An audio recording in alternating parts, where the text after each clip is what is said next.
তারা ভাবছে, কিন্তু যখন দেখা গেল না ত্রিপুরা রাজ্যেই না শুধু পুরো ভারতবর্ষের মধ্যে যারা গভর্নর রাজভবন এটার নাম হবে লোক ভবন, লেফটেন্যান্ট গভর্নর যারা থাকেন সেটা হবে লোক নিবাস।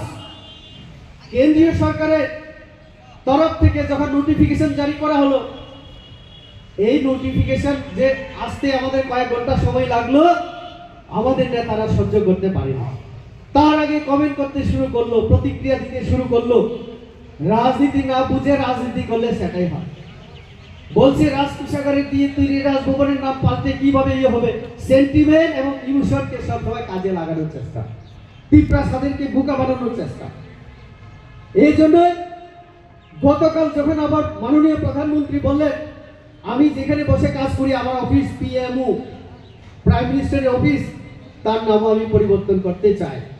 তিনি নাম দিলেন, আমি তো প্রধানমন্ত্রী নই, আমি তো সেবক। যখন বলেছিলেন রাহুল গান্ধীর প্রতিক্রিয়া আমরা পেয়েছিলাম, কত কিছু বলেছেন ওনাকে। উনি সেবক যে তার প্রমাণ দেওয়ার জন্য তিনি এখন কি দিয়েছেন, সেবা তীর্থ, বোধহয় তীর্থ, সেবা তীর্থ। অর্থাৎ যে জায়গায় বসে তিনি দেশের সেবা করবেন, সেবক যেখানে বসবেন সেই অফিসের নাম তিনি রাখলেন সেবা তীর্থ। এটা হিন্দিতে একটু ইয়ে করলে বলে সেবা তীর্থ।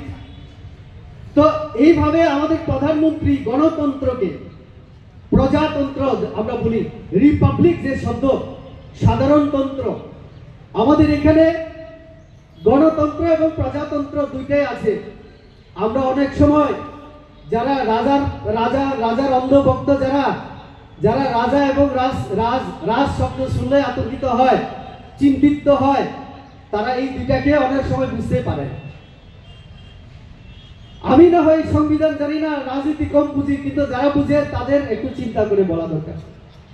প্রজাতন্ত্রে রিপাবলিক শব্দ যেখানে হেড অফ দি স্টেট, রাষ্ট্রপতি আমাদের দেশে, উনি কোনোভাবে বংশ পরম্পরাগত ভাবে এই পোস্টে থাকেন না, পরিবর্তন হয়। রামনাথ কোবিন্দ এর আগে রাষ্ট্রপতি, এখন দ্রৌপদী মুর্মু। তো কাজে ইংল্যান্ড, ওইটাতেও গণতন্ত্র আছে কিন্তু প্রজাতন্ত্র না, কারণ ওইখানে রাজা বা রানী বসে রাজত্ব করেন। এই ফারাকটাও বুঝতে পারেন না। তো এইভাবে আমাদের এখানে হয়েছে। তো কাজে বিহারের যে নির্বাচন, তার যে ফলাফল, আমরা এই জন্যই আজকে এখানে সমাবেশ করছি, অনেক কথা বলার জন্য। আমাদের ত্রিপুরা রাজ্যে এখন আমরা দেখছি ইদানিং রাজনীতি খুব গরম হচ্ছে, আপনারা দেখেছেন।